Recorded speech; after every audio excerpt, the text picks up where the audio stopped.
కుర్చీలు ఖాళీ ఉన్నాయి సార్. 4 కుర్చీలండి పురుషులకి. లోపలికి రావచ్చండి.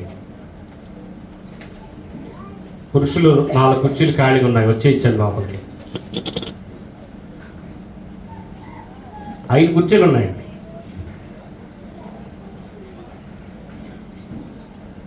ఐదు కుర్చీలు ఖాళీ ఉన్నాయి. దయతో లోపలికి వచ్చేయండి, వచ్చి ఇచ్చండి.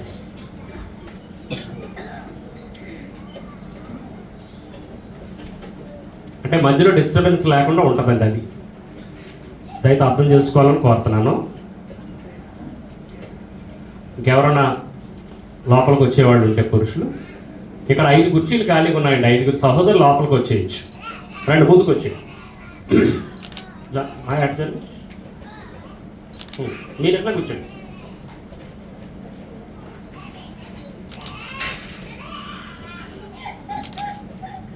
జాన్సన్ కాబట్టి మీరు చివరికి వెళ్ళిపోండి. అక్కడ ఎవరైనా ఉన్నారా? ఓకే.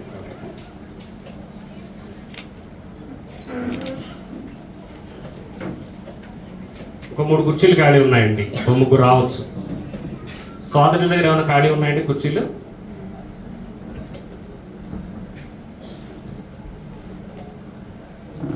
ఎవరు ఉన్నట్టు 3 పంపించు. 4 ఉన్నారండి. 4 కుర్చీలు ఖాళీ ఉన్నాయి. మీరు వెంకటేష్ గారు మీరు చివరికి వెళ్ళిపోండి.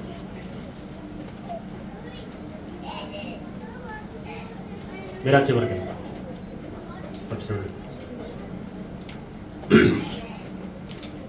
4 కుర్చీలు ఖాళీ ఉన్నాయండి. ఎవరన్నా రావచ్చు.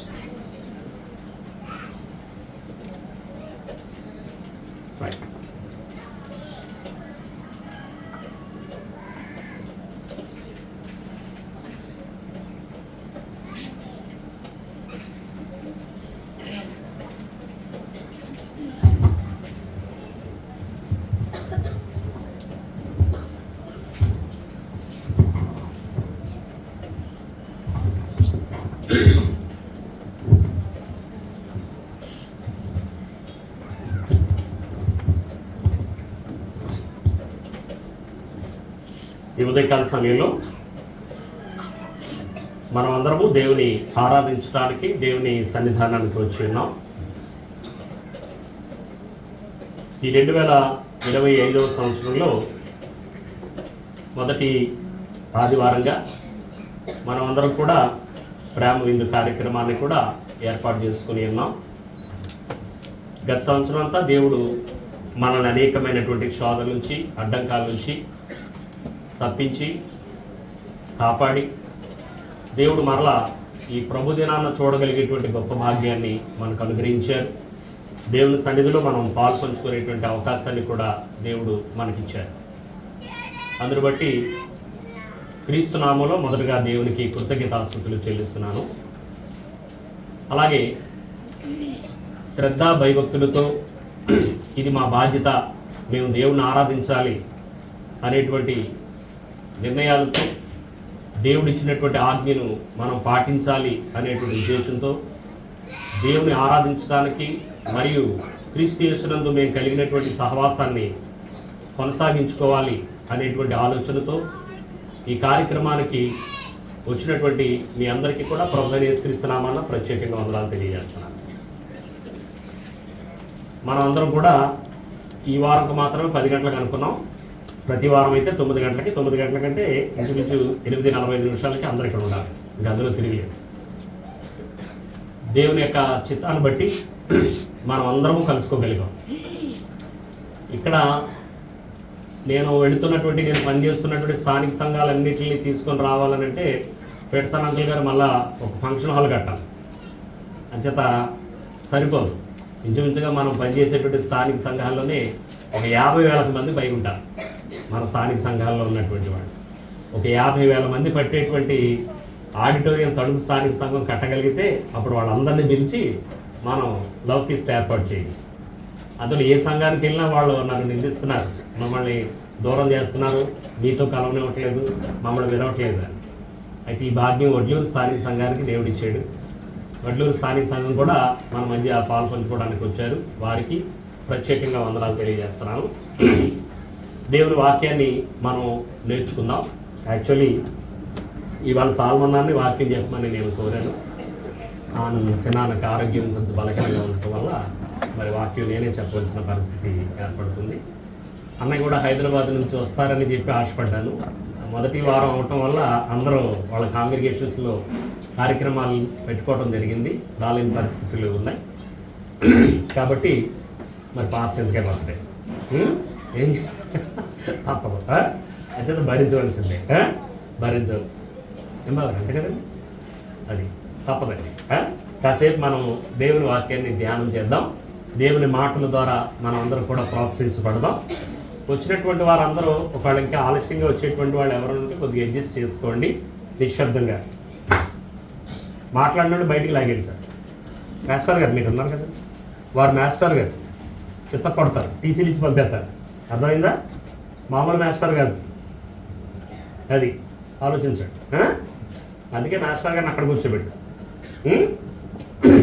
ఎవరు మాట్లాడద్దు, అందరూ కూడా నిశ్శబ్దంగా ఉండాలంటారు. ఈ స్వరం వినపడుతుందండి, అక్కడికి వినపడలేదు. రోజు గారు మీ చెవులు కనపడుతుందండి, మీకు వినపడితే అందరికి వినపడుతుంది. ఇంకా ఒకవేళ సౌండ్గా లేకపోతే సౌండ్ అడ్జస్ట్ చేయండి. విజయ్ ఒకసారి చూడండి అన్న. మనం దేవుని యొక్క సంఘంగా దేవుని చేత ఏర్పాటు చేయబడ్డాం. దేవుని సంఘంగా మనం బ్రతుకుతూ ఉన్నప్పుడు మనకు కొన్ని విషయాలు తెలియాలి. క్రైస్తవ్యం ఎలా ఉందనంటే సంఘానికి ఇవ్వవలసిన ప్రాధాన్యత సంఘానికి ఇవ్వనట్టుగా ఉందండి. అంటే ఈ రోజున సమాజం ఎలా తయారైందనంటే ఏదో ఒక ఆదివారం ఆరాధనకు మొక్కుబడిగా వస్తే సరిపోతుంది, అలాగా ఆలోచిస్తున్నారు. ఒక ఆదివారం ఆరాధనలో మనం పాల్పంచుకుంటే చాలు. ఒక ఆదివారం అన్నం తినేసేసి వారం అంతా గడిపేసుకోగలమండి. ఒక అంతా ఎలా మాడిపోయాం అలాగనమాట. అంచేత ఒక ఆదివారం ఆహారం శరీరానికి ఎలాగైతే సరిపోదో అలాగే మనం చేయవలసిన పని ఏంటంటే ప్రతి దినము కూడా దేవుని వాక్యాన్ని నేర్చుకోవాలి. అది చాలా అవసరం, చాలా అవసరం. ఆరాధనలోనే నేర్చుకుంటామంటే వారు ఆదివారం క్రైస్తవులు అంతే. వారు ఆదివారం క్రైస్తవులు ఆత్మీయంగా పెరిగినోడు కాదు. నేను సీరియస్గా చెప్తున్నానండి. కేవలం ఆదివారమే మేము ఆరాధనలో పంచుకుంటా ఉన్న వాళ్ళు అసలు క్రైస్తవులే కాదు. వాళ్ళు కేవలం ఆదివారం క్రైస్తవులు. వాళ్ళ దగ్గర భక్తి ఉండదు, వాళ్ళ దగ్గర ఒక విశ్వాసం పెరగదు.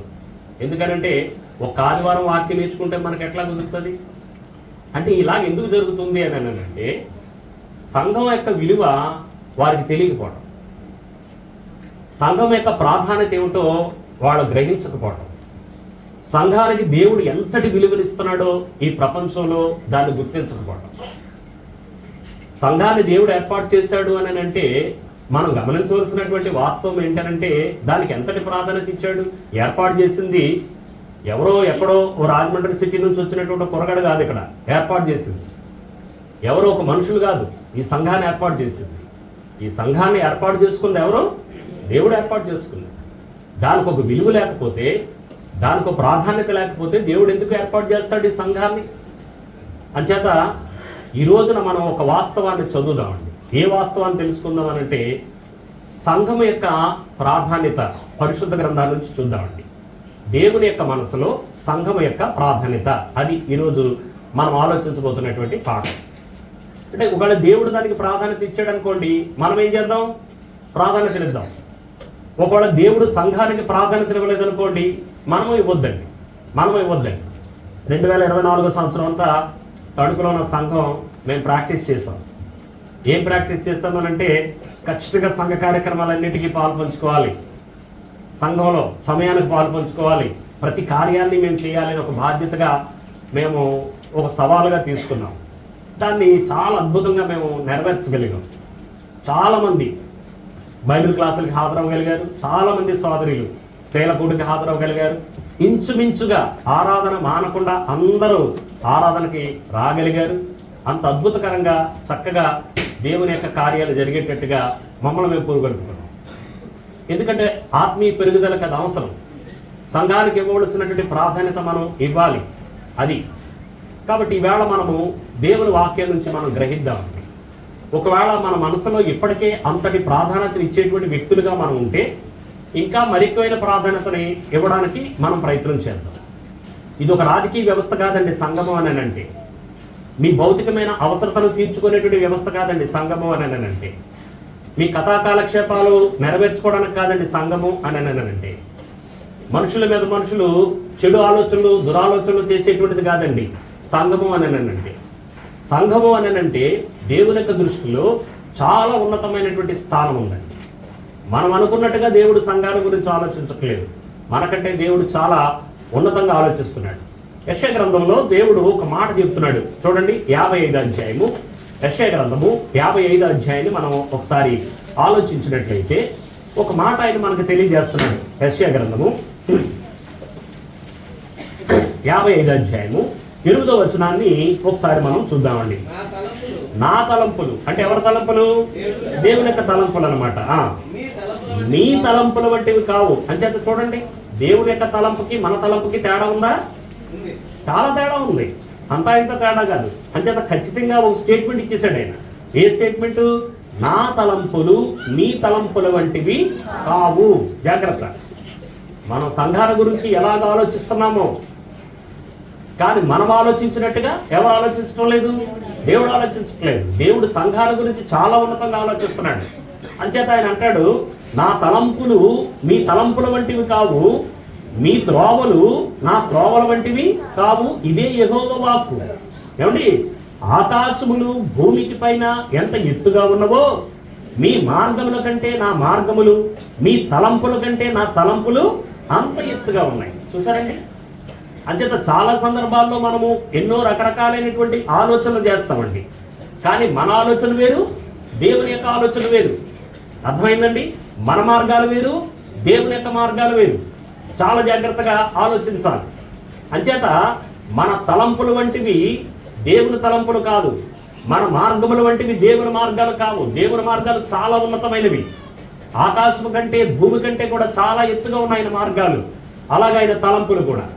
అలాగే ఇప్పుడు మనం సంఘంగా బ్రతుకుతున్నాము అని అంటే మనకి ఏ విషయం అర్థం కావాలి అనంటే సంఘానికి దేవుడిచ్చినటువంటి ప్రాధాన్యత ఏంటి, సంఘానికి దేవుడిచ్చినటువంటి విలువేంటి, సంఘం యొక్క విశిష్టత ఏమిటి, బైబిల్ గ్రంథంలో ఎలాగూ దేవుడు బయలుపరిచాడు అనేటువంటి దానిని మనం చాలా జాగ్రత్తగా గమనించాలని నేను కోరుతున్నాను. మొదటగా మీకు ఒక విషయాన్ని చెప్తాను. తిమోతికి రాసినటువంటి మొదటి పత్రిక సంఘానికి దేవుడు ఇస్తున్నటువంటి ప్రాధాన్యత ఏమిటి, సంఘానికి దేవుడు ఇస్తున్నటువంటి విలువేమిటో మనము జాగ్రత్తగా చూద్దామండి. తిమోతికి రాసినటువంటి మొదటి పత్రిక 3వ అధ్యాయము 14-15 వచనాలను మనము జాగ్రత్తగా చూద్దామండి. శీఘ్రముగా అంటే తొందరగా నీ యొద్దకు వస్తునని నిరీక్షించుచున్నాను. అంటే ఒక ఆయన దగ్గరికి తొందరగా వచ్చేయాలనుకుంటున్నాడు. ఎవరైనా? పౌలు గారు తిమోతి దగ్గరికి తొందరగా రావాలని ఆశపడుతున్నాడు అనమాట. ఏమండి? తిమోతి ఇక్కడ ఎఫెసీ సంఘంలో పనిచేస్తున్నాడు సువార్తికుడిగా. కాబట్టి తిమోతికి పౌలు గారు ఉత్తరం రాస్తున్నాడు. శీఘ్రముగా నీ యొద్దకు వద్దునని నిరీక్షిస్తున్నాను, కానీ అయినను నేను ఒకవేళ ఆలస్యం అవ్వచ్చేమో, నీ దగ్గరికి రావాలి, తొందరగా వచ్చేయాలని అనుకుంటున్నాను. చాలా విషయాలు నీకు చెప్పాలి, చాలా విషయాలు నీకు బోధించాలి. ఎందుకంటే యవనస్తుడిగా నువ్వు సువార్త పరిచయం చేస్తున్నావు. సంఘాలలో కొన్ని గ్రూప్స్ ఉన్నాయి. అక్కడ సంఘ పెద్దలు అనేటువంటి గ్రూప్ ఉన్నారు, విధవరాండు అనేటువంటి గ్రూప్ ఉన్నారు, సువార్తికులు అనేటువంటి గ్రూప్ ఉన్నారు, అలాగే పరిచారకులు అనేటువంటి గ్రూప్ ఉన్నారు. కొన్ని గుంపులు ఉన్నాయి. ఈ గుంపులందరికీ ఒక అద్భుతమైనటువంటి పాఠం నేర్పించాలన్నమాట. అప్పుడు ఈ పత్రికను ఎలా చూడాలనంటే సువార్తికుడిగా కేంద్ర బిందువుగా పెట్టుకున్నాడు. ఎవరిని? తిమోతిని. ఈ తిమోతి ద్వారా ఎన్ని గ్రూపులు అయితే సంఘాల్లో ఉన్నాయో వాళ్ళందరికీ కూడా పాఠం నేర్పించాడు అనమాట. అది ఈ ఉత్తరం యొక్క సారాంశం. కాబట్టి శీఘ్రముగా నీ యొద్దకు వస్తునని నేను నిరీక్షించుచున్నాను, అయినను నేను ఆలస్యం చేసిన ఎడల, ఒకవేళ నేను ఆలస్యం చేస్తానేమో, ఏమంటాడు? దేవుని మందిరములో అనగా జీవము గల దేవుని సంఘములో. అంచేత సంఘానికి ఉన్నటువంటి ప్రాధాన్యత ఏంటంటే అక్కడ ఆయన మన సంఘము అంటలేదండి, లేకపోతే నీ సంఘము అంటలేదండి. అర్థమవుతుందండి? లేకపోతే ఫలాయన సంఘము అంటలేదండి.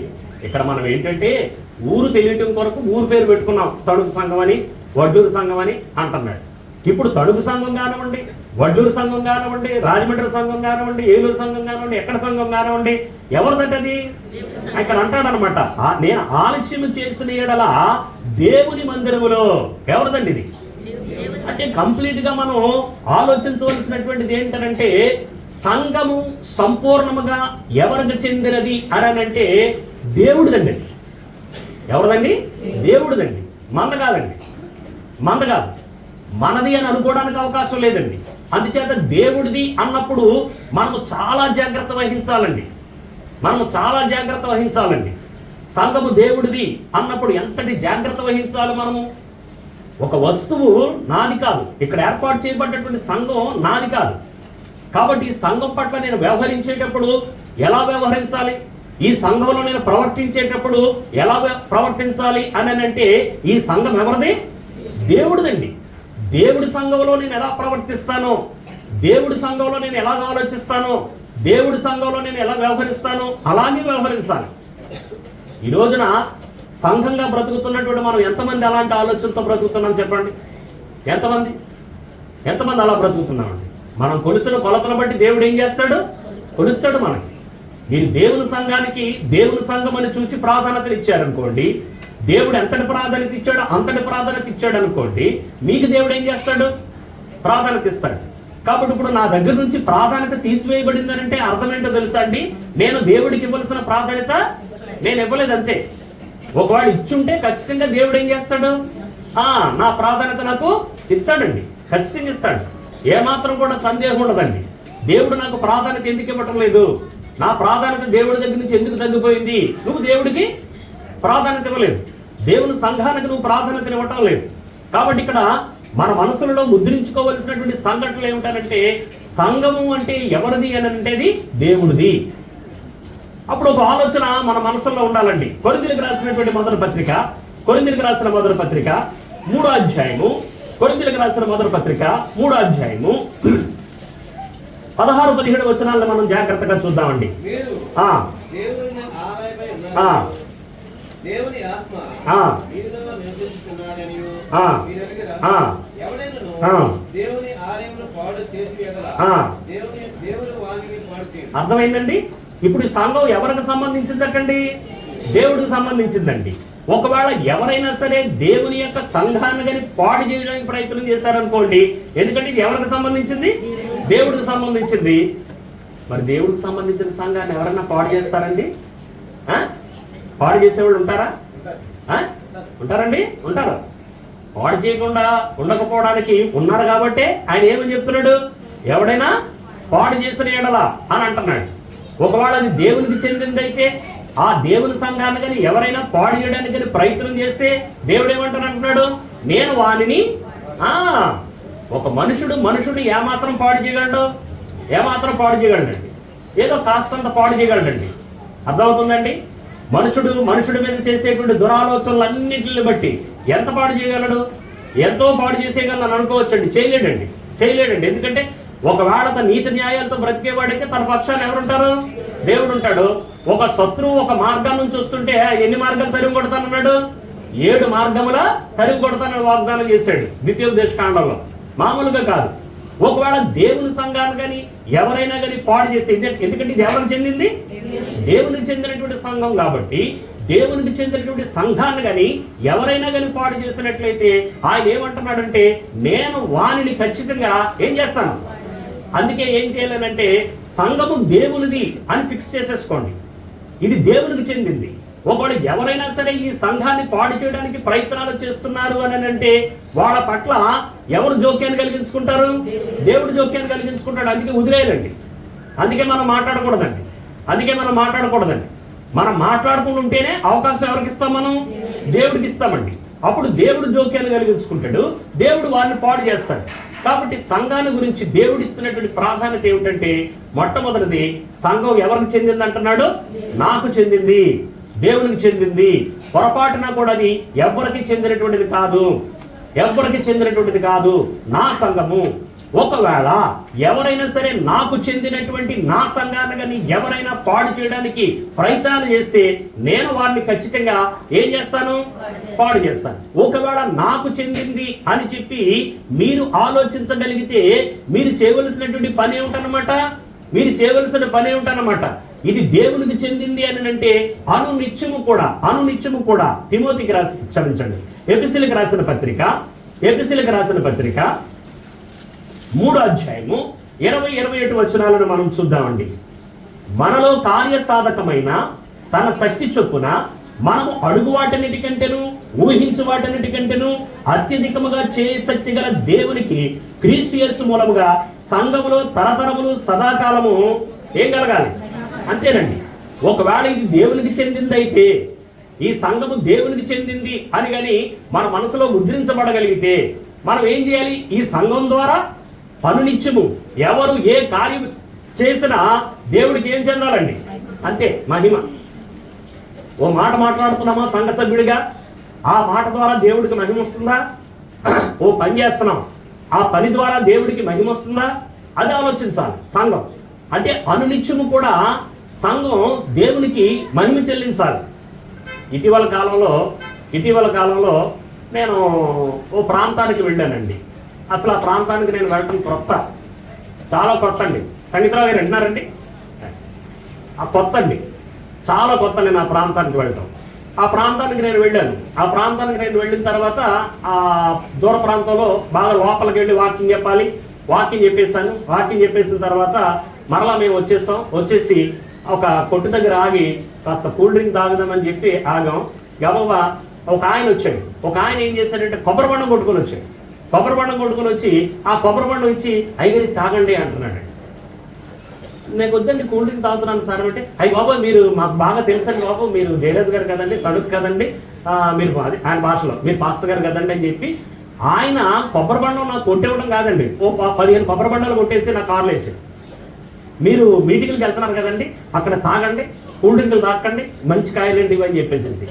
అప్పుడు ఎలా తెలుసా నేను, మీకు తెలుసా అండి, ఎలా తెలుసా అండి అని అంటే, నేను ఒక దిక్కున ఓ ప్రాంతానికి నేను స్వార్థ కొడుకు వచ్చానండి, అక్కడ మిమ్మల్ని చూశానండి, మీ వాక్యం విన్నానండి.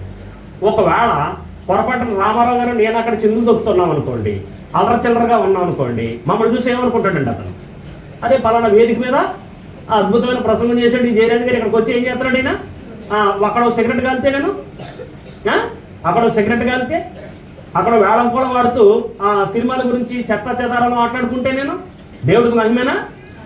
అలాంటి వాళ్ళు ఉంటారా? ఉండరండి సంఘ సభ్యులు. కాదండి, ఎవరితో ఏం మాట్లాడాలో కూడా తెలియదండి, ఎవరితో ఎలా మాట్లాడాలో కూడా తెలియదండి. మరి ఎవరు మనం? సంఘ సభ్యులు అండి. ఎవరి సంఘంలో? మన సంఘంలో కాదండి, దేవుని సంఘంలో. చాలా జాగ్రత్తగా ఉండాలన్నమాట అండి, చాలా జాగ్రత్తగా ఉండాలి. అందుచేత ఇక్కడ ఏమంటాడంటే, సంఘములో తరతరములు సదాకాలము దేవుడికి మహిమ. ఎప్పుడు వస్తుంది దేవుడికి మహిమ? అది దేవునికి చెందింది అని నేను గ్రహించి దేవునికి చెందినది అన్నట్టుగా నేను ప్రవర్తిస్తేనే దేవుడికి ఏమొస్తుందండి? మహిమ వస్తుందండి. మీకు ఒక విషయం తెలుసా? మీరు దేవుని సంఘాన్ని మహిమపరిచారనుకోండి, మిమ్మల్ని ఏం చేస్తాడు దేవుడు? మహిమపరుస్తాడండి. అర్థమైందండి? దేవుని సంఘానికి మీరు ఘనత ఇచ్చారనుకోండి, మీకు దేవుడు ఘనత ఇస్తాడండి. మీరు దేవుని సంఘానికి ఘనత ఇవ్వనంత కాలం కూడా మనకు ఘనత ఇవ్వడండి దేవుడు. అది గుర్తుపెట్టుకోండి. ఇది కొలత అనమాట అండి. ఎవరి కొలత ఇది? దేవుని యొక్క కొలత. దేవుని యొక్క కొలత. మనం గత వారంలో ఆలోచన చేస్తాం. దేవుని కుమారుడు ఎవరు? యేసుక్రీస్తు అండి. మరి యేసుక్రీస్తు మరి దేవుని కుమారుడైతే, మరి దేవుని కుమారుడికి మనం ప్రాధాన్యత ఇచ్చామనుకోండి, మనకేం చేస్తానంటాడు ఆయన? ప్రాధాన్యత ఇస్తాడు. కుమారుని ముద్దు పెట్టుకుని లేని ఏడల ఆయన ఏం చేస్తాడు? కోపిస్తాడు.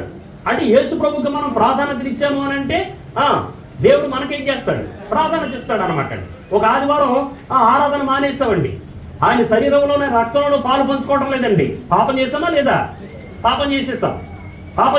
మరి పాపం చేసేస్తే, తన కుమారుడికి వ్యతిరేకంగా పాపం చేస్తే ఆయన హ్యాపీ ఫీల్ అవుతాడండి దేవుడు. తెలిసి చేసినటువంటి పాపానికి ఏమి లేదట, బలి ఇకను లేదు. తెలిసి చేసినటువంటి పాపానికి పరిశుద్ధ గ్రంథంలో 3 రకాల పాపాలు చాలాసార్లు చెప్పాను. తెలిసి చేసిన పాపము, తెలియక చేసిన పాపము, బలహీనతతో చేసిన పాపము. అర్థమైందండి? ఒకవేళ తెలియక చేసిన పాపాన్ని దేవుడు క్షమించొచ్చేమో, బలహీనతతో చేసిన పాపాన్ని దేవుడు క్షమించొచ్చేమో. ఆరోగ్యం బాగోలేదు, ఆరోగ్యం సహకరించడం లేదు, ఆరాధన మానేవలసి వచ్చింది, లేవలేని పరిస్థితి వచ్చింది, ఆరాధన మానేస్తాం, దేవుడు క్షమిస్తాడేమో నాకు తెలియదు. కానీ తెలిసి చేసిన పాపానికి దేవుడు ఏం చేయడు? క్షమించడండి. క్షమించేటువంటి ఛాన్స్ లేదండి, అసలు అవకాశమే లేదండి. ఎందుకనంటే, ఒకడు పరలోక సంబంధమైనటువంటి వరమును రుచి చూచిన తర్వాత తప్పిపోయిన ఎడల అలాంటి వాటిని నూతన పరుచుట ఏమన్నాడు? కష్టమా? అసాధ్యము అనే పదం వాడాడు. హెబ్రీ పత్రిక 6వ అధ్యాయము 2, 3, 4 వచనాలు. కాబట్టి మనం జాగ్రత్తగా ఆలోచించినట్లయితే అసాధ్యం అంటే అర్థం ఏంటనమాట, అది తెలిసి చేసినటువంటి తప్పిదం. కాబట్టి సంఘము దేవునికి చెందినది అని మనం గుర్తించగలిగితే మనం చేయవలసిన పని ఏంటంటే ఆ సంఘము పాడు చేయడానికి ఎప్పుడు మనం ప్రయత్నం చేయకూడదు. ఒకవేళ నేను చేసే పని వల్ల ఏమైనా సంఘం పాడవుతుందా జాగ్రత్తగా ఆలోచించుకోవాలి. రెండవది, మనము దేవునిది, ఇది దేవునికి చెందింది అని మనకు అర్థమైతే సదాకాలము దేవుణ్ణి మహిమపరచాలి. ఒకవేళ దేవునికి మహిమ రాని ఏ కార్యము చేయకండి. మీరు ఆదివారం ఆరాధన మానేస్తే అది దేవుడు సహించేటువంటిది కాదండి, దేవుడు మహిమపరచబడేటువంటిది కాదండి, దేవుడు ఘనపరచబడేటువంటిది కాదండి. చాలా జాగ్రత్త. మనం అనుకుంటామండి, ఒక్కోసారి నాకు బాధ కలుగుతుంది సాయంత్రపు ఆరాధన అనగానే. సాయంత్రపు ఆరాధన ఏంటండి అసలు? సాయంత్రపు ఆరాధన ఏంటండి? ఒక్కోసారి బాధ అవుతుందండి. పగల ఆరాధన అనేటువంటిది మనం పెట్టుకున్నాం. పగల ఆరాధన ఎందుకు పెట్టుకున్నాం? ఆదివారం ఎవరి దినం? అది ప్రభు దినం. ఓసారి ఒక ఆయన, ఒక పెద్ద బోధకుడు, బోధకుడికి నాకు ఒక చిన్న వాదం పడిందండి ఏలూరు పట్టణంలో. నేను కలిపి చాలా డిస్కస్ చేసుకుంటున్నాం. ఏమిటి అని అంటే, ఒక వ్యక్తి పరిపూర్ణమైన ఆరాధన చెయ్యాలి అని అంటే కనీసం రోజుకి 6 ఆరాధనలో పాల్పంచుకోవాలి ఆదివారం అన్నాడండి. అంటే అతను ఎన్ని సంఘాలు ఉండాలన్నమాట? 6 సంఘాలు ఉండాలండి. అప్పుడు నేను అన్నాను, సరదాగా మామ అని పిలుస్తాను, మామ మరి ఒక సంఘమే ఉన్నవాడు 6 సంఘాలు ఎత్తుకోవాలా అని అన్నాను. అంటే అలా కాదు, వాళ్ళు ఈ వేళ ఇక్కడ పాల్పంచుకున్నాం అనుకో, ఉదయం ఇక్కడ పాల్పంచుకోవాలి, మధ్యాహ్నం ఒకటి పాల్పంచుకోవాలి, సాయంత్రం ఒకటి ఇక్కడ పాల్పంచుకోవాలి, రాత్రి అలాగా 6 సంఘాల్లో పాల్పంచుకుంటే అప్పుడు పరిపూర్ణమైన ఆరాధన చేసినట్టు అన్నాడు. చాలా డిస్కషన్ అయిపోయింది ఆయనకి, నాకు కూడా చాలా వాదన అయింది ఆ విషయం. అందుచేత దేవుని ఆరాధించడం అంటే అసలు ఈవినింగ్ వర్షిప్ అనేటువంటిది నాకేమనిపిస్తుంది అని అంటే తప్పేమో అనిపిస్తుంది. ఆరాధన అంచేత ఆరాధన అనేటువంటి దానికి అందరము ఏ సమయాన్నైతే సంఘం నిర్ణయించుకుందో ఆ సమయానికి మనం అందరం రావాల్సిందే, కూర్చోవలసిందే, దేవుని ఆరాధించవలసిందే. అలాగ ఆరాధించకపోతే దేవునికి ఇవ్వాల్సిన ప్రాధాన్యత దేవునికి మనం ఇచ్చినట్టు కాదు, దేవునికి మహిమించినట్టు మనం కాదు. కాబట్టి ఇది దేవునికి చెందింది అని అంటే అనునిత్యము కూడా ఈ సంఘం నుంచి దేవునికి ఏం వెళ్ళాలన్నమాట? మహిమ వెళ్ళాలి.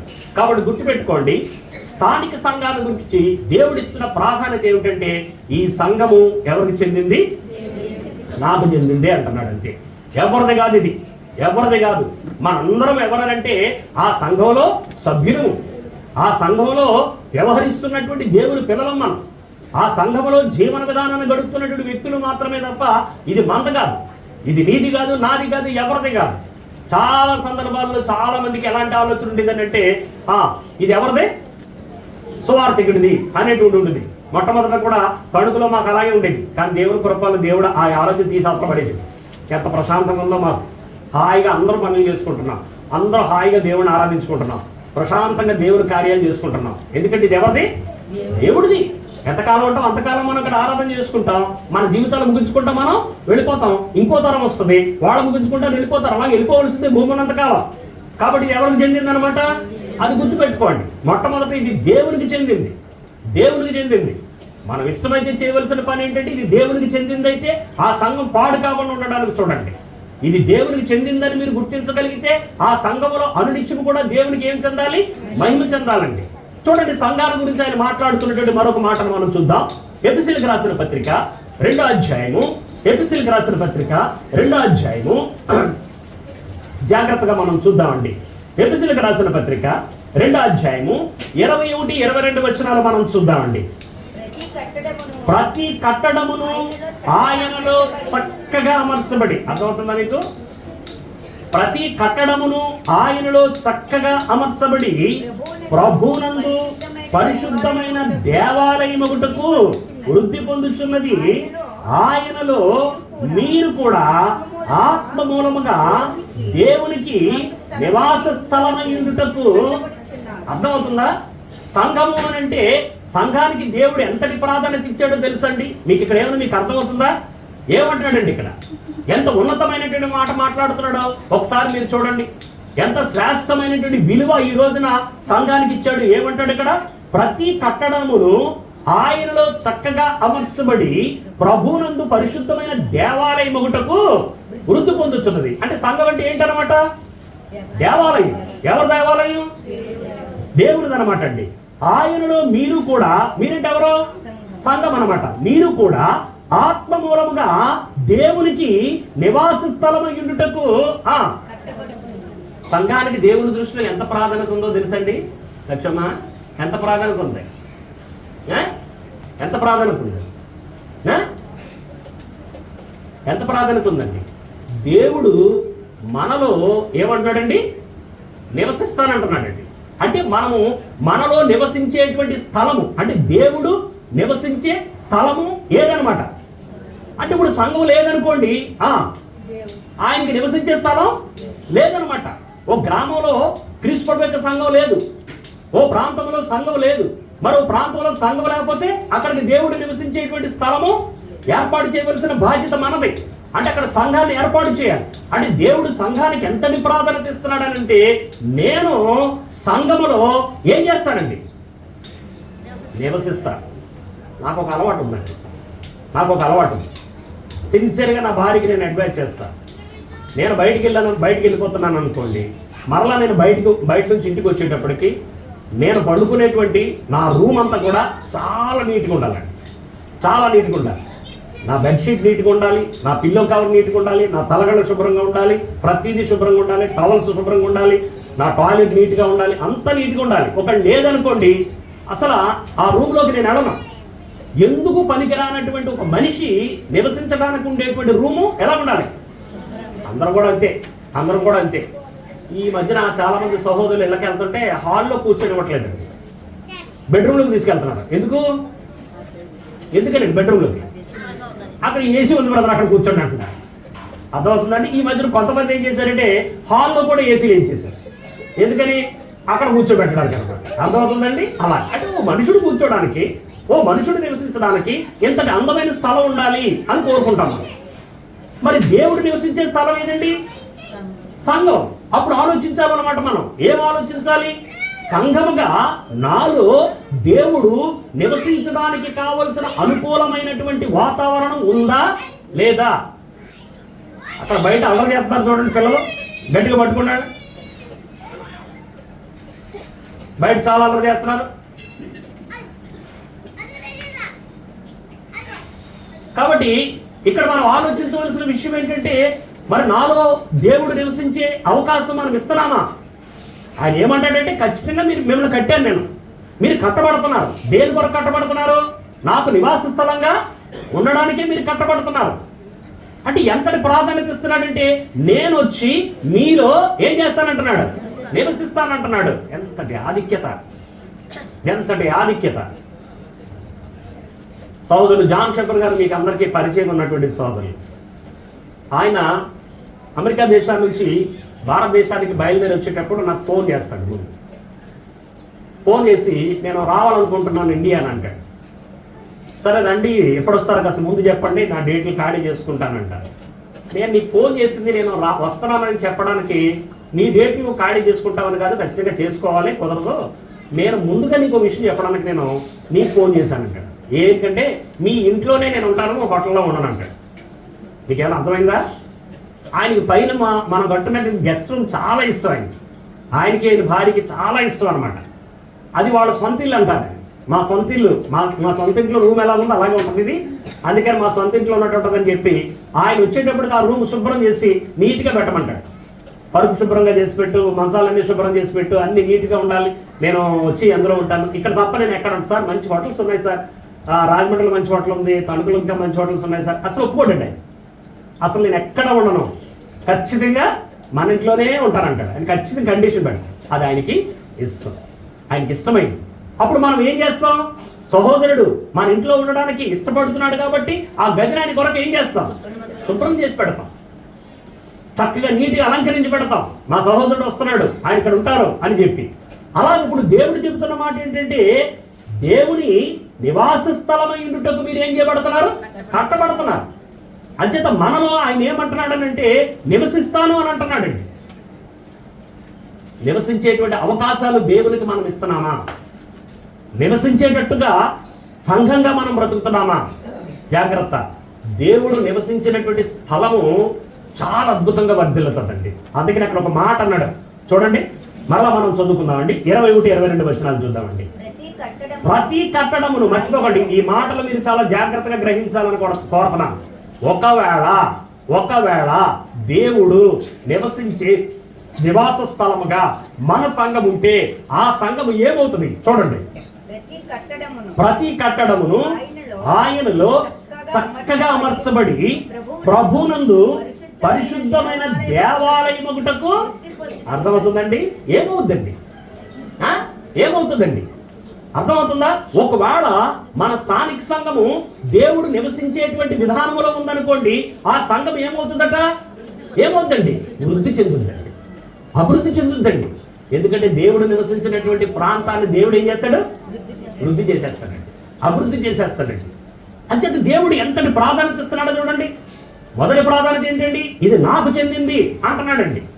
రెండో ప్రాధాన్యత ఏంటండి? నేను నివసించేటువంటి స్థలము అంటున్నాడండి. ఒకవేళ నేను నివసించే అవకాశాన్ని కానీ మీరిస్తే మీ సంఘాన్ని నేను ఏం చేస్తాను? వృద్ధి చేసేస్తానండి, అభివృద్ధి చేస్తాను మీ సంఘాన్ని. జాగ్రత్త, దేవుడు నివసించే అవకాశములు కానీ సంఘము దేవుడికి ఇచ్చి ఉండకపోతే ఆ స్థానిక సంఘం ఏమవుదండి? అభివృద్ధి చెందదు. మనుషుడు ఎట్టి పరిస్థితుల్లో దాన్ని అభివృద్ధి చేయలేడండి, మనుషుడు వల్ల కాదండి. పౌలు చెప్తాడు ఒక మాట, నేను నాటాను, అపోల్లో వచ్చి ఏం చేశాడు? నీళ్లు పోసాడు. వృద్ధి కలుగు చేసిన వాడెవరో? దేవుడే. నాటు వానిలో గాని నీళ్లు పోయే వానిలో గాని ఏమీ లేదు. చాలా మంది అనుకుంటారు, చాలా మంది వరకు ఎందుకులే నేనే అనుకోవచ్చు. ఏమనుకోవచ్చు? అందరి మీద పెట్టే బదులు నా మీద పెట్టుకుంటారు. నేను ఉన్నాను కాబట్టి ఇక్కడ సంఘం ఉంది, నేను లేకపోతే సంఘం లేదు. ఎంత అభివృద్ధి చేసేసాను, ఎంత కష్టపడిపోయాను అనుకుంటాను లేదా? కాదండి, అభివృద్ధి చేసింది నేను కదా, కష్టపడడానికి ఉపయోగపడ్డాను అంతే. నేను అర్థమైందండి? విత్తనం నాటడానికి ఉపయోగపడ్డాను, నీళ్లు పోయడానికి ఉపయోగపడ్డాను. వృద్ధి చేసిన వాడు ఎవరు? అంతే. దేవుడు నివసించడానికి అవకాశాన్ని కలిగిస్తే ఆ దేవుడు నివసించడానికి అవకాశాన్ని కలిగించినటువంటి ఈ సంఘము దేవుడు ఆటోమేటిక్గా అభివృద్ధి చేసేస్తాడు. ఎక్కడో ఒక మేరీ గారు, నేను ప్రభువరం గారు కూర్చొని ఆరాధన చేసుకున్న, ముగ్గురు వ్యక్తులు ఆరాధన చేసుకున్నటువంటి ఈ తణుకులో ఉన్నటువంటి స్థానిక సంఘం ఈరోజు 108 సంఘాలు అయింది అని అంటే ఆ వృద్ధి చేసింది ఎవరు? అర్థమవుతుందా? ఈ తణుకు సంఘం చేతిలో 108 సంఘాలు ఉన్నాయి. ఒకటి కాదు, రెండు కాదు. మరి 108 సంఘాల బాధ్యత ఎస్ఐ గారు ఎన్ని ఉన్నాయి సార్ మీకు? ఆ బాధ్యత తీసుకోవాలి మీరు. అదండి. అంచేత దేవుడు అది వృద్ధి చేసింది ఎవరు? అంతేనండి, దేవుడే, మనుషుడు కాదండి. అందుచేత దేవుడు నివసించే అవకాశాన్ని ఎవరికి ఇవ్వాలి?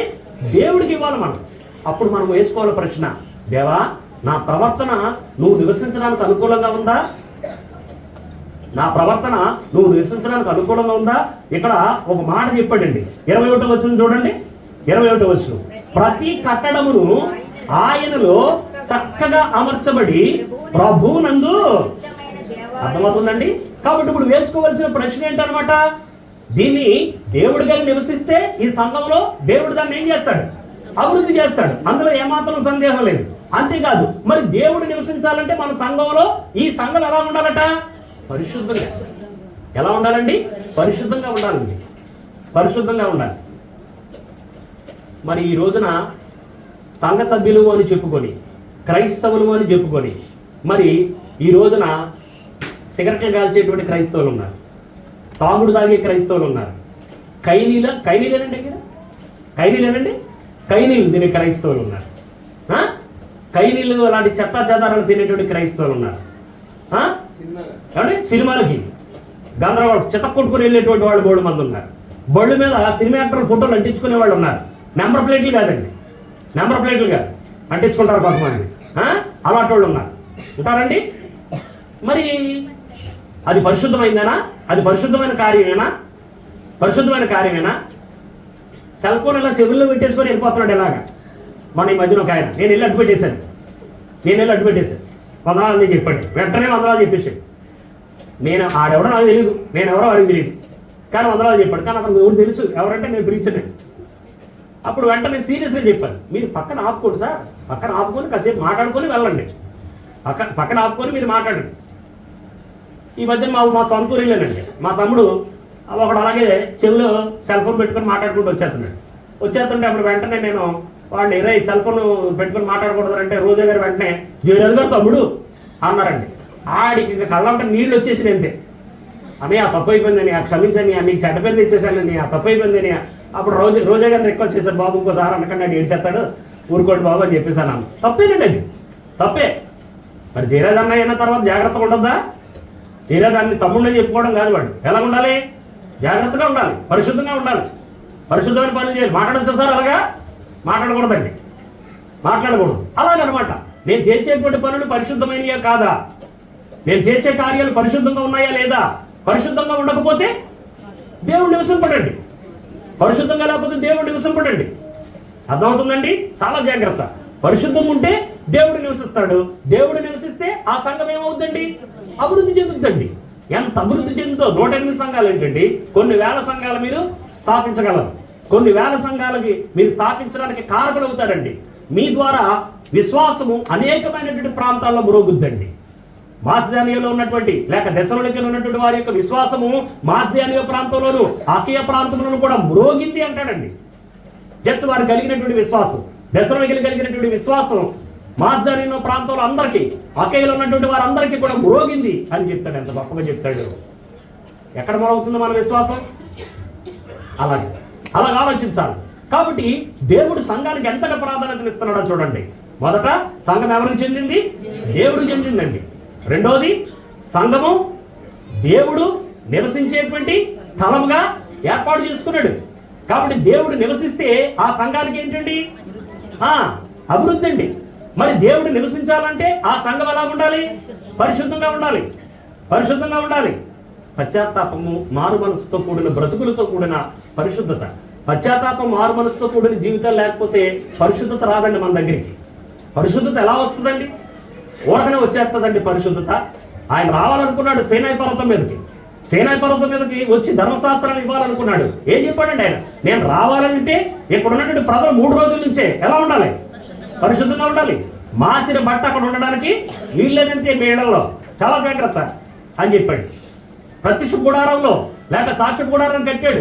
అప్పుడు కట్టినటువంటి సందర్భంలో అతి పరిశుద్ధ స్థలంలో కరుణాపీఠం ఉండాలి. కరుణాపీఠం ఉన్నటువంటి చోట దేవుని యొక్క సన్నిధి ఉండబోతుంది. అక్కడికి రావాలనంటే అది ప్రతిష్ఠించబడాలి, అది ప్రత్యేకించబడాలి, అది పరిశుద్ధపరచబడాలి, అది అభిషేకించబడాలని నిర్గమకాండం 40 అధ్యాయంలో స్పష్టంగా బోధించాడు ఆయన. అంతేనా దేవుడు నివసించడానికి మన దగ్గరికి రావాలనంటే ఖచ్చితంగా మనము పరిశుద్ధులుగా బ్రతకాలి, పరిశుద్ధులుగా బ్రతకాలి. పరిశుద్ధమైన కార్యాలు చేయగలిగితేనే దేవుడు మనల్ని ఏం చేయబోతున్నాడంటే ఆశీర్వదించబోతున్నాడు. తిమోతికి రాసినటువంటి 2వ పత్రిక, తిమోతికి రాసిన 2వ పత్రిక 2వ అధ్యాయము 19వ వచనం నుంచి చదువుదామండి. తిమోతికి రాసినటువంటి 2వ పత్రిక 2వ అధ్యాయము 19-20 వచనాలు మనం చూసినట్లయితే, ఆయనను దేవుని యొక్క స్థిరమైన పునాది నిలకడగా ఉన్నది. జాగ్రత్త. దేవుని యొక్క స్థిరమైన పునాది నిలకడగా ఉన్నది. ప్రభు తన వారిని ఎరుగును అనునది, ప్రభు నామమును ఒప్పుకొని ప్రతివాడును దుర్నీతి నుండి తొలగిపోవలను అనునది దానికి ముద్రగా ఉన్నది. జాగ్రత్త. ఒకవేళ దేవుడు పునాది వేశాడు అని అనుకోండి, ఆ పునాది వేయబడింది ఎలా ఉంటది? నిలకడగా ఉంటది. ఎలా ఉంటదండి? నిలకడగా ఉంటది, స్థిరంగా ఉంటదండి. అర్థమైందా? ఇప్పుడు ఈ సంఘానికి పునాది వేసింది ఎవరో? కాబట్టి ఎలా ఉంటదండి ఈ సంఘం? నిలకడగా ఉంటది. అస్థిరంగా ఉంటదా? ఉండదండి, స్థిరంగా ఉంటది, నిలకడగా ఉంటది. కాబట్టి ఇక్కడ అంటాడు చూడండి 20వ వచనంలో, గొప్ప ఇంటిలో. ఎవరింట్లోనండి? ఎక్కడుందండి గొప్ప ఇల్లు? అది దేవుని యొక్క ఇల్లు ఎలాంటిదండి? గొప్ప ఇంటిలో వెండి పాత్రలను, బంగారు పాత్రలు మాత్రమే గాక. అర్థమవుతుందా మీకు? అంటే బంగారపు అంటే గొప్ప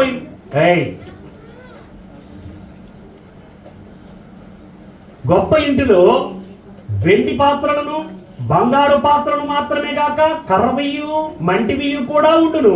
వాటిలో కొన్ని ఘనతకును కొన్ని ఘనహీనతకును వినియోగింపబడును.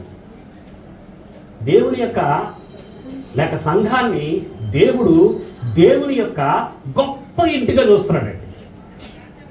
మామూలు ఇల్లు కాదు, మామూలు ఇల్లు కాదు. ఇది ఎవరిదండి? ఇది దేవుని యొక్క గొప్ప ఇల్లు అండి, గొప్ప ఇల్లు. ఏదో మనం తాత్కాలికమైనటువంటి ఇల్లుగా చూడకండి. అందులో వెండి పాత్రలు ఉంటాయి, బంగారు పాత్రలు ఉంటాయి, వాటితో పాటు మట్టి ఉంటాయి, వాటితో పాటు కర్రలు ఉంటాయి. అగ్ని వాటికి ఏం చేద్ది? పరీక్ష పెట్టబోతుంది. కొరింథీ పత్రికలో చెప్పినటువంటి మాట ప్రకారం ఇవన్నీ ఏ పరీక్షలు రాబోతాయి? అగ్ని పరీక్షకు వస్తాయి. ఏం మిగిలిపోద్ది? బంగారం మిగిలిపోద్ది. బంగారం మిగిలిపోద్ది. అంచేత జీవం కలిగినటువంటి దేవుని యొక్క సంఘానికి దేవుడు ఎంతటి ప్రాధాన్యత ఇస్తున్నాడంటే, నా గొప్ప ఇల్లు ఎవరిది? దేవుని యొక్క గొప్ప ఇల్లు. అంచేత ఇది దేవుని యొక్క గొప్ప ఇంటిగా మనం చూడాలి. ఆ గొప్ప ఇంటిలో మనం ఎవరు అనమాట? పాత్రదారులు. ఆ గొప్ప ఇంట్లో మనం పాత్రదారులు. ఎంత ఆధిక్యత అండి! ఎవరో ఒక ఇంటిలో మన జమీందారు గారు ఉన్నారు తణుకులో, ముళ్ళపూడి హరిచంద్ర ప్రసాద్ గారి ఇంటి సభ్యుడు ఎవరైనా ఇక్కడికి వచ్చేప్పుడు ఏం చేస్తారు? మీరు అందరూ లేచినప్పుడు పోతారు.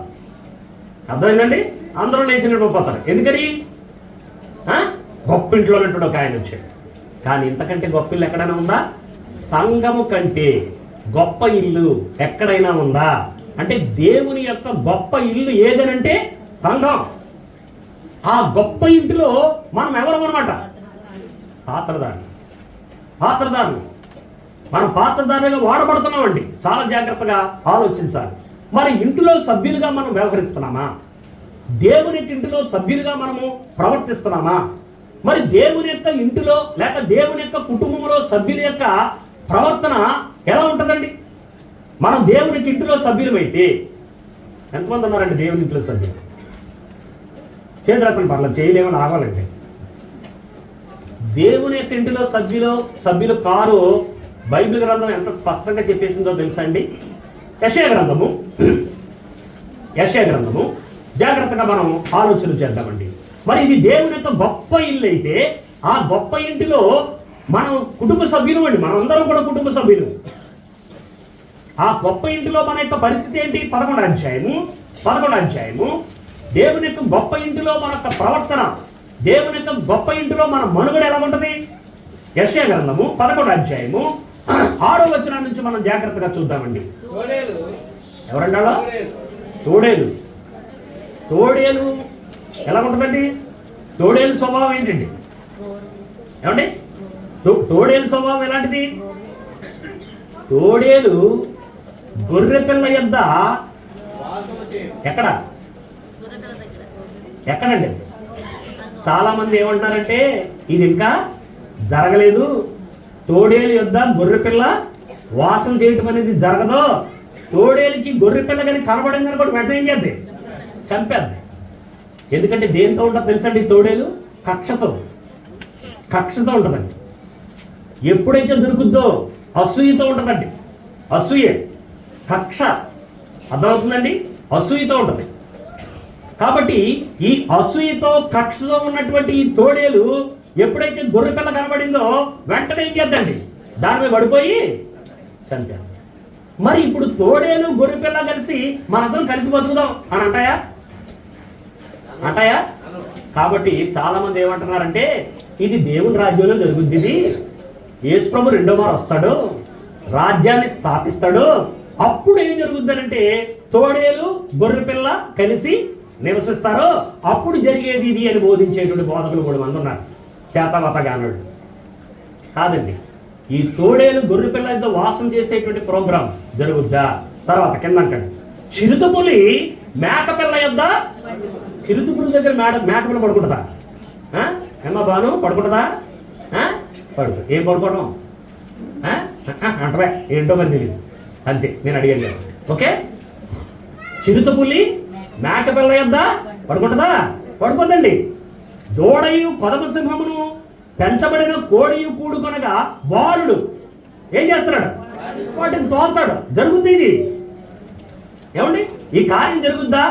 ఆవులు ఎరువులు కూడిమేయును, వాటి పిల్లలు ఒక్కచోటనే పండుకొనును. ఎద్దుమైనట్లు సింహము ఏం వేస్తుంది? సింహం గడ్డి మేస్తుందా? ఏంటండి మీ చిత్రం? ఈ వింత ఏంటండి? ఈ వింత, ఈ విడ్డూరం ఏంటండి? ఇది ఎక్కడ జరుగుతుందండి? ఇది దేవుని యొక్క కుటుంబంలో ఉన్నటువంటి సంస్కృతి అండి. అంటే ఇక్కడ మనం ఒక విషయాన్ని ఆలోచించాలి. తోడేలు గొర్రె పిల్ల యొద్ద వాసం చేయదండి. అలాగే చిరుతపులి మేక పిల్ల యొద్ద పండుకోదండి. దూడయు కొదమ సింహము కలిసి వేయరండి, ఉండరండి, కలిసి బతకరండి. తర్వాత ఆవులు ఎరుగులు కూడి మేయవండి, ఆ పిల్లలన్నీ ఒకచోటే పడుకోవండి, సింహం గడ్డి మేయదండి. కారణం ఏంటో తెలుసండి, ఈ తోడేలికి గుర్ర పిల్లకి మధ్య ఒక భయంకరమైనటువంటి ద్వేషం ఉందండి. ఏముందండి? ద్వేషం. గొర్రె పిల్ల కనబడిందంటే చాలు చీల్చి చెండాడేలని చూస్తుందండి. ఎవరండి? అర్థమవుతుందా? ఎపిసిలికి రాసిన పత్రిక 2వ అధ్యాయము 14వ వచనాన్ని ఒకసారి చూద్దాం. ఎపిసిలికి రాసిన పత్రిక 2వ అధ్యాయము 14వ వచనాన్ని ఒకసారి చూద్దాం. ఆయన అంటే ఎవరండి? యేసుప్రభు అండి. మన సమాధానమై ఉండి మీకును మాకును ఉండిన ద్వేషమును అనగా విధిరూపకమైన ఆజ్ఞల గల ధర్మశాస్త్రమును తన శరీరమందు కొట్టివేటు చేత మధ్య గోడను పడగొట్టి మన ఉభయులను. ఇదేనా అర్థమైందా? ఎప్పుడు ఇది సాధ్యమవుతుందండి? తోడేలు గొర్రె పిల్ల యొద్ద ఎప్పుడు వాసం చేస్తాయి? ఏమండి? ఎప్పుడండి? ఇది ఎప్పుడు సాధ్యమవుద్ది? వీళ్ళిద్దరికి సాధ్యం కాదు కలిసి బతకడం. ఎందుకు సాధ్యం కాదు? ఎప్పుడు కూడా వాళ్ళిద్దరి మధ్య ఏముంటది? ద్వేషమే. కాబట్టి తోడేలు ఎప్పుడు అవకాశం దొరుకుతుందా, ఎప్పుడు చంపేద్దామా అని చూస్తుంది. ఎవరిని? గొర్రె పిల్ల. ఎప్పుడు చంపేద్దామా అని చూస్తుంది. గొర్రె పిల్ల ఎప్పుడు అవకాశం దొరుకుతుందా చంపేద్దామని చూస్తుంది. వాడిద్దరి మధ్య ద్వేషం ఉంది. యేసు ప్రభు వచ్చి చేసిన పని ఏంటో తెలుసండి, తోడేలు లాంటి వ్యక్తిగా మనం లోకంలో బతుకుతున్నాం, గొర్రెపిల్ల లాంటి వ్యక్తిగా బతుకుతున్నాం. మన మధ్య ఏం మిగిలిపోయిందండి? లోకంలో ద్వేషం మిగిలిపోయింది. యేసు ప్రభు వచ్చి ఆ ద్వేషాన్ని ఎత్తివేసాడు. ఆ ద్వేషాన్ని తీసేసి మన ఉభయులను ఏం చేశాడు? ఏకం చేసేసాడండి. అంటే మనల్ని దేవుడు ఏం చేశాడు అనమాట? తనది ఒక గొప్ప ఇంటిగా తయారు చేసేసాడండి. మనం ఇప్పుడు మన మధ్య ద్వేషాన్ని యేసు ప్రభు ఎత్తేసాడు కాబట్టి ఇక మన మధ్య మిగిలింది ఏంటి? ఈ తోడేలికి గొర్రె పిల్లకి మధ్య ఏం మిగిలిందండి? సమాధానం, ప్రేమ, ఆప్యాయతలు, అనురాగాలు, ఇవే మిగిలియండి. అప్పుడు వాళ్ళిద్దరు ఏం చేస్తారండి? కలిసి బతుకుతారు. అది దేవుని ఇల్లండి. ఆ సంస్కృతి ఉన్నటువంటిదే దేవుని ఇల్లండి. మరి ఇంకా మన కొరకు యేసు ప్రభు చనిపోయి మన మధ్య ఉన్నటువంటి ద్వేషాన్ని ఎత్తిపడేశాడు అనేటువంటి విషయాన్ని మనం గ్రహించి కూడా ఒకవేళ ఇంకా మనం ద్వేషాలతో బ్రతికితే, ఇంకా ప్రేమ లేకుండా బ్రతికితే, ఇంకా అసూయలతో మనం బ్రతికితే, ఇంకా కలహాలతో మత్సరాలతో బ్రతికితే మనం ఎవరు కాదు? దేవుని కుటుంబం కాదు. దేవుని కుటుంబం అంటే అర్థమైపోవాలి. ఆటోమేటిక్గా అర్థమైపోవాలి. దేవుని కుటుంబం అయితే ఖచ్చితంగా చేయవలసిన పని ఏంటంటే వీటన్నిటిని పక్కన పడేసి ప్రేమ, ఆప్యాయత, అనురాగం. ఎఫెసీయులకు రాసిన పత్రిక 3వ అధ్యాయము 14వ వచనం ఒకసారి చూడండి. ఈ హేతు చేత జాగ్రత్త. ఈ హేతు చేత పరలోకమునందును భూమి మీదను ఉన్న, పరలోకంలో కూడా దేవుడికి ఒక కుటుంబం ఉంది. పరలోకంలో దేవుడికి ఏముందండి? ఓ కుటుంబం ఉంది.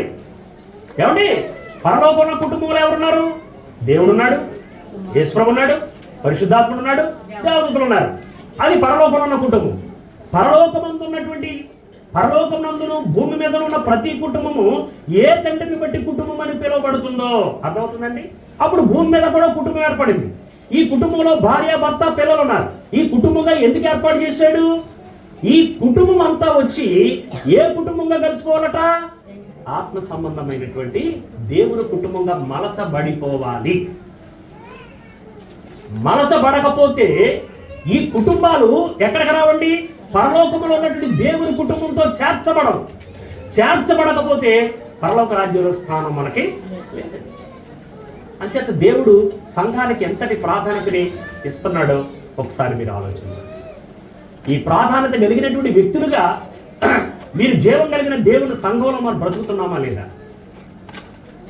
సంఘానికి దేవుడు ఎంతటి విలువనిస్తున్నాడో అంత విలువని మనం ఇస్తున్నామా లేదా? చివరగా ఒక వచనాన్ని చదివి ఈరోజు పాఠాన్ని నేను ముగిస్తాను. కొలసీలకు రాసిన పత్రిక 1వ అధ్యాయము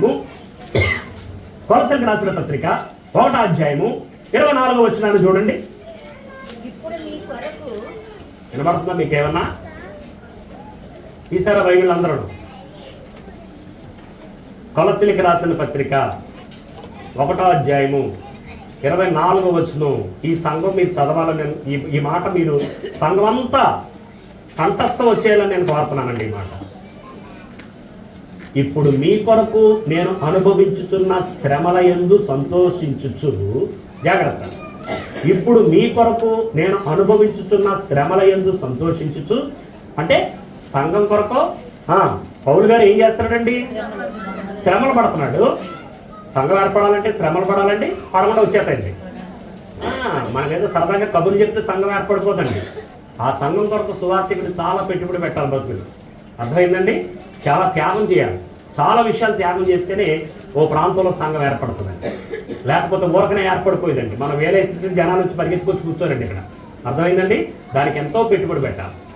ఎంతో పెట్టుబడి పెడితేనే సంఘం ఏర్పడుతుంది. ఇప్పుడు మీ కొరకు నేను అనుభవించుతున్న శ్రమల యందు సంతోషించుచు, సంఘమును ఆయన శరీరము కొరకు క్రీస్తు పడిన పాట్లలో. సంఘానికి ఎంతటి ప్రాధాన్యత ఇచ్చాడనంటే 3 వచనాలు నన్ను ఎప్పుడు కూడా చాలా ఆనందింపజేస్తాయి. కుమారుని ముద్దు పెట్టుకొని లేని ఎడల నేను కోపిస్తానంటాడు 2వ కీర్తనలో. మత్తయి సువార్త 3వ అధ్యాయంలో ఏమంటున్నాడంటే, ఈయన నా ప్రియ కుమారుడు, ఈయన యందు నేను ఆనందిస్తున్నానంటున్నాడు.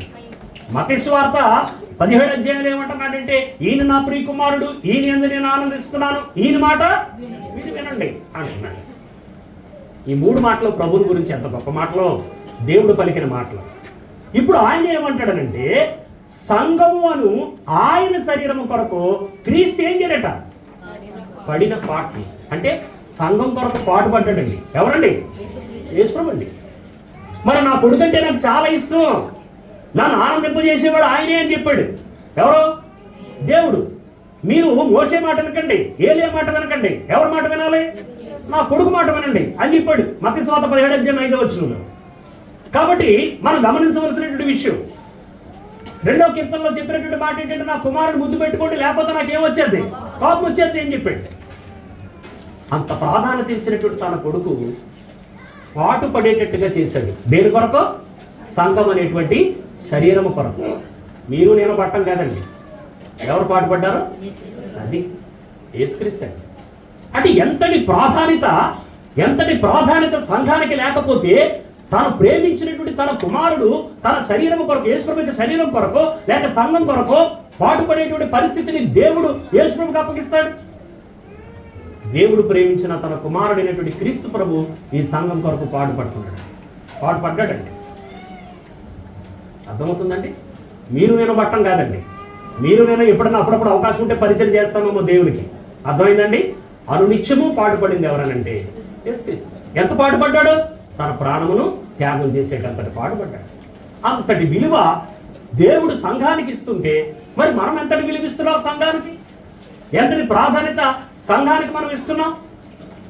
కాబట్టి ప్రియమైన సహోదరులారా, ఒకసారి మీరు ఆలోచించండి. ఇది ఒక్క రోజులో చెప్పేటువంటి పాఠం కాదు. బైబిల్ క్లాసులో ఓ 3 రోజులు పెట్టుకొని మనం చెప్పుకునేటువంటి పాఠాలు ఇవన్నీ. కానీ కొద్ది నిమిషాలు మాత్రమే నేను మీకు చెప్పాను, కొన్ని పాయింట్లు మాత్రమే. సంఘము దేవుని యొక్క దృష్టిలో చాలా విలువ కలిగింది. దేవుడు సంఘానికి చాలా ప్రాధాన్యతనిస్తున్నాడు. దేవుడు ఎంతటి ప్రాధాన్యతనిస్తున్నాడో అంతటి ప్రాధాన్యత విలువ. నా కళ్ళంట నీళ్ళు ఎప్పుడు వస్తాయి తెలుసండి? ఒకే ఒకసారి వస్తాయి. తణుకు సంఘాన్ని ఎవరైనా తప్పుగా మాట్లాడారనుకోండి, అప్పుడు చాలా బాధ అయిపోద్దండి. ప్రాణం గుండెల్లో మనకొంద పొచ్చేసినంత బాధ అయిపోద్ది. ఎందుకో తెలుసండి? ఇది ఎవరిదండి? ఎవరైనా మాట్లాడారనుకోండి పొరపాటున, తప్పు చేసి ఎవరైనా స్థితిని దిగజార్చి మాట్లాడారనుకోండి, తణుకు సంఘం అనే కాదండి, ఎక్కడైనా సరే మన సంఘాన్ని తప్పు చేసుకుని మనం మాట్లాడుకున్నాము అని అంటే, దేవుడు ఆ సంఘానికి ఇచ్చిన విలువని మనం పోగొట్టేసామన్నమాట. అలా వద్దండి. కొత్త సంవత్సరం మీరు ఒక నిర్ణయం తీసుకోండి. నా సంఘానికి దేవుడు చాలా ప్రాధాన్యత ఇచ్చాడు. ఇది నా తండ్రి అయినటువంటి దేవుడిది. కాబట్టి ఇంతటి ప్రాధాన్యత దేవుడిచ్చాడు. కాబట్టి నా సంఘానికి కూడా నేను ఏం చేయాలి? అంతటి ప్రాధాన్యత ఇవ్వాలి. జాగ్రత్త. సంఘానికి మీరు ప్రాధాన్యతనిచ్చారా? మీ జీవితాలకి, మీ కుటుంబాలకి దేవుడు ప్రాధాన్యతనిస్తాడు. మీరు సంఘానికి ఎంతటి విలువనిచ్చారో అంతటి విలువ దేవుడు మీకు కొలిసేస్తాడండి ఈ సంవత్సరం అంతా కూడా. ఒకవేళ సంఘానికి విలువలు ఇవ్వలేదా, సంఘానికి ప్రాధాన్యత ఇవ్వలేదా, ఇక మన గురించి మనం ఆలోచించుకోవట్లేదు. కానీ జనరల్గా మనం ఏం చేస్తాం? ఒకవేళ జయరాజ్ గారు వందనాలు చెప్పలేదు అనుకోండి, మా కళ్యాణకు ఏం చేద్దంటే పొద్దున్నే గొడవ పెడుతున్నాం మీద. చూసారా, మా తమ్ముడు నేను ఎంత ప్రేమించాను, నాకు వందనాలు చెప్పలేదు, నాకు వందనాలు ఎందుకు చెప్పడం, నాకు చెప్పకపోవడానికి గల కారణం ఏంటి అని ఇప్పుడు ఒక టీమే ఏర్పాటు చేస్తారు. ఆ టీం ఏర్పాటు అంటే ఏదో ఉందే, లేకపోతే ఎందుకు చెప్పడం మా తమ్ముడు అసలు గొడవ ఏంటంట అని చెప్పి ఒక టీం ఏర్పాటు చేసేది నాకు. కానీ దానికి కారణం ఏంటో తెలుసా? నా దేవుడికి నేను ప్రాధాన్యత ఇవ్వలేదు కాబట్టి సంఘం నాకు ఏం చేయలేదు, ప్రాధాన్యత. నా దేవుడికి ప్రాధాన్యత ఇవ్వండి, అప్పుడు దేవుడు ఏం చేస్తాడు? సంఘమంతా మిమ్మల్ని గనపరిచేటట్టుగా చేస్తాడు, సంఘమంతా మీకు ప్రాధాన్యత ఇచ్చేటట్టుగా చేస్తాడు, సంఘమంతా మీకు విలువిచ్చేటట్టుగా చేస్తాడు. మరి దేవుడికి మీరు ప్రాధాన్యత ఇవ్వకపోతే, సంఘానికి ప్రాధాన్యత ఇవ్వకపోతే మీరు సంఘంలో సభ్యులు ఎందుకు ప్రాధాన్యత ఇస్తారు? అది కొలత అనమాట. అక్కడ అర్థమైందా? అది ఎప్పుడు పాపడికి అక్కడన్నా అలాగనమాట. అలాగే దేవుడు కోరేది ఏంటంటే సంఘాన్ని దేవుడు ఎలా చూస్తున్నాడో అలా చూడండి. అందుకే చెప్పాడు కదా, నా తలంపులు నీ తలంపుల వంటివి కావు, నా మార్గములు నీ మార్గముల వంటివి కావు, ఆకాశము కంటే భూమి కంటే కూడా నా తలంపులు ఎంతో ఎత్తుగా. అది మీకు అర్థమైతే మీ సంఘానికి మీరు ప్రాధాన్యతలు ఇచ్చుకుంటే, దేవుడు ఎంతటి విలువిచ్చాడో అంత విలువిచ్చుకుంటే ఇంతకంటే 100 రెట్లు మనం అభివృద్ధిలోకి వచ్చేస్తాం, చాలా ఉన్నతమైనటువంటి స్థాయిలోకి వస్తాం. ఒక గొప్ప విషయాన్ని మీకు చెప్తానండి. ఈ తణుకు పట్టణంలో ఎప్పుడు చెప్పలేదు, మొట్టమొదటిసారి మీకు చెప్తున్నాను. మీకు ఇచ్చిన గొప్ప ఆశీర్వాదం ఏంటంటే ఈ పరిశుద్ధ గ్రంథంలో 66 పుస్తకాలలో రాయబడినటువంటి ప్రతి విషయాన్ని కూడా అద్భుతంగా నేర్చుకోగలిగేటువంటి జ్ఞానము మీ సంఘానికి మాత్రమే ఉందండి. ఈ ప్రాంతం ఎవ్వరికీ లేదు. ఇది నేను సవాల్ చేసి చెప్తాను. దేవుడు ఆ ఆశీర్వాదం మీకు ఇచ్చాడు, ఆ గొప్ప దీవుని మీకు ఇచ్చాడు. మీకంటే జ్ఞానవంతులు ఈ పట్టణంలో నేను ఉన్నారని నేను అనుకోనండి, మీకంటే వాక్యం తెలిసిన వాళ్ళు ఈ పట్టణంలో ఉన్నారని నేను అనుకోనండి, లేరండి. ఖచ్చితంగా చెప్తాను, నా సువార్త అనుభవంలో నేను చూసింది. అంత చక్కగా దేవుడు వాక్యాన్ని మీకు బయలుపరుస్తున్నాడు. నేర్చుకోండి, ఆత్మీయ అభివృద్ధి చెందాలి. కాలము అనేటువంటి పరిధి ఉండగానే దాన్ని మీరు ఏం చేయాలంటే సద్వినియోగం చేసుకోవాలి. కాలం అనేటువంటి పరిధి ఉండగా దాన్ని సద్వినియోగం చేసుకుంటే దేవుడు ఆశీర్వదిస్తాడు. ఒకళ్ళు ఇంతవరకు నేను సంఘానికి ప్రాధాన్యత ఇవ్వలేదనుకోండి, దేవుడి దగ్గర క్షమాపణ వేడుకోండి. ఈ కొత్త సంవత్సరం అయినా సరే దేవుడికి ప్రాధాన్యత ఇచ్చేటట్టుగా నన్ను మనిషి తండ్రి అని ప్రార్థన చేసుకోండి. దేవుడి దగ్గర ఒప్పందం చేసుకోండి, నిర్ణయాలు చేసుకోండి. అందరూ అలాగ ఉండడానికి ప్రయత్నించండి. మేము 31st చిన్న ప్రార్థన పెట్టుకున్నాం. ఆ ప్రార్థనలో అందరూ ఒక దేవుడి దగ్గర ప్రమాణం చేసాం. ఏంటో ప్రమాణం అంటే, ఒక ఆదివారం ఆరాధన మానకుండా, ఒక బుధవారం బైబిల్ క్లాస్ మానకుండా, ఓ లేడీస్ క్లాస్ మానకుండా, సంఘ కార్యక్రమాలు మానకుండా మేము ఖచ్చితంగా వస్తాం దేవా, సమయానికంటే ముందు వస్తాం దేవా అని ప్రమాణం చేశాం. ప్రమాణం చేసిన తర్వాత సంగీత టక్మని లేదు, బాబు మీరు బలవంతంగా చేశారు బాబు, భయం వచ్చేసి పోలీసు వాళ్ళు పాప వాళ్ళకి అవకాశం కుదరదు భయం. అలాగే ఆ రోజు మేము ఒక ఒప్పందం చేసుకున్నాం దేవుడి దగ్గర. మళ్ళీ వెంటనే క్లాసులు ప్రారంభించేస్తాం. ఒక అరగంట గంట ముందు రావటం, సమయానికి రావటం అలవాటు చేసేసుకున్నాం, స్టార్ట్ చేసేస్తాం. మరి దేవుడు ఆశీర్వదిస్తాడా? అది సంఘానికి ఉన్నటువంటి విలువ, అది సంఘానికి ప్రాధాన్యత. 9 గంటలకు ప్రార్థన అంటే 10 గంటలకు వచ్చేవాళ్ళు ఉంటారు, 9 గంటలకు ప్రార్థన అంటే 11 గంటలకు వచ్చేవాళ్ళు ఉంటారు. ఏం చేయాలండి వాళ్ళు?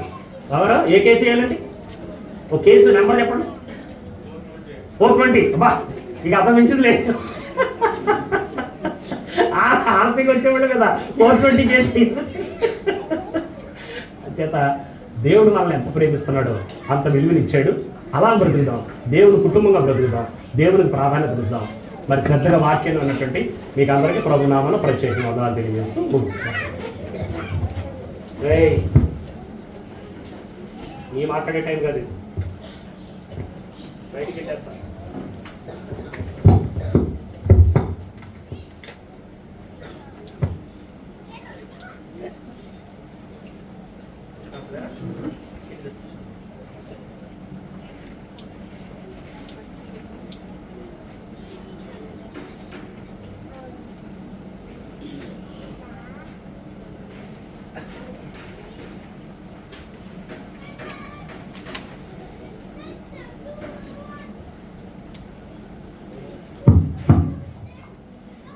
సంఘానికి దేవుడి దృష్టిలో విశిష్టమైనటువంటి స్థానం ఉంది.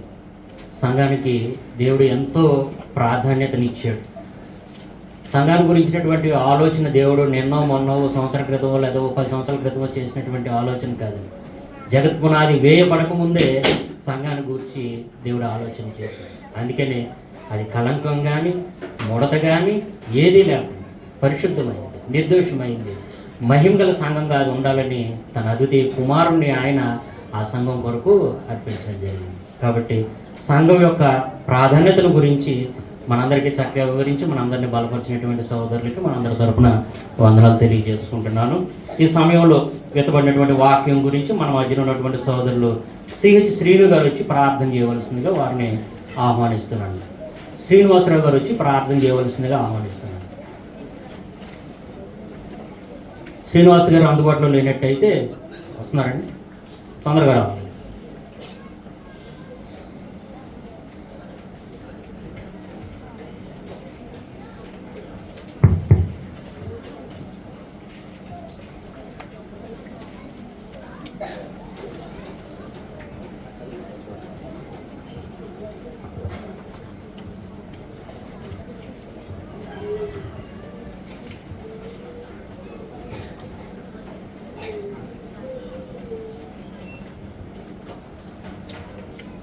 ప్రార్థన.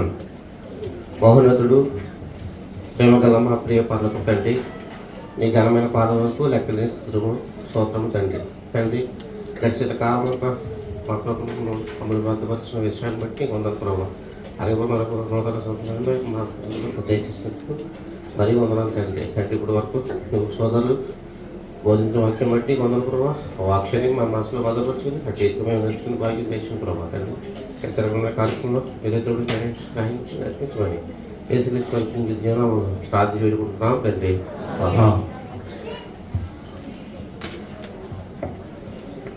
ప్రార్థించినటువంటి సహోదరులకి వందనాలు తెలియజేసుకుంటున్నాను. ఈ సమయంలో మరొక ప్రాముఖ్యమైనటువంటి అంశం